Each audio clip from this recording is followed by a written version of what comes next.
New tonight, state Republican leaders are calling for an emergency special session to address juvenile crime. Yeah, they say the issue has really reached a boiling point, especially as juvenile car thefts in several towns have spiked. Channel 3 Eyewitness News reporter Sharon Johnson spoke with the Republican House leader tonight and has more details from the State House. This is certainly a big problem, Sharon.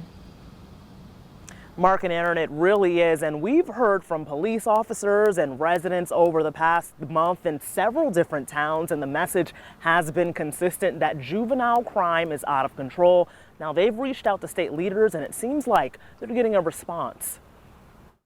Who's going to pay for this? Who's going to take responsibility? This week, a decimated senior center in Wolcott smashed computers, a ransacked library, broken doors. Almost wiped out by the criminals that stole the BMW. Last week, a series of car thefts in Glastonbury, which led to this dangerous crash. Our thoughts and our prayers go out to the family of the deceased. And just last night, a driver hit and killed a 53-year-old jogger in New Britain. New Britain police say the driver has been arrested 13 times. The charges over the course of 3.5 years included larceny, larceny of motor vehicles, robbery, assault.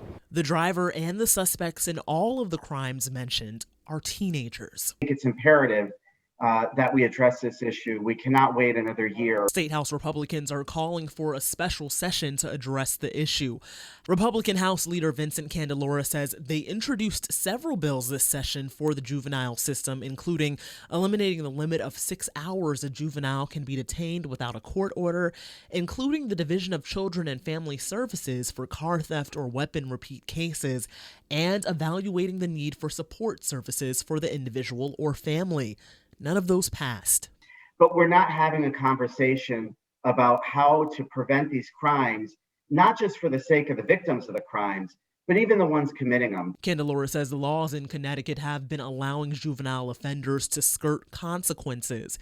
He says he's concerned teen offenders will get worse and people may start trying to protect themselves by any means necessary. What we're seeing is sort of a grassroots effort of people trying to protect themselves. And vigilante justice could be dangerous, and I would not suggest that people begin doing that.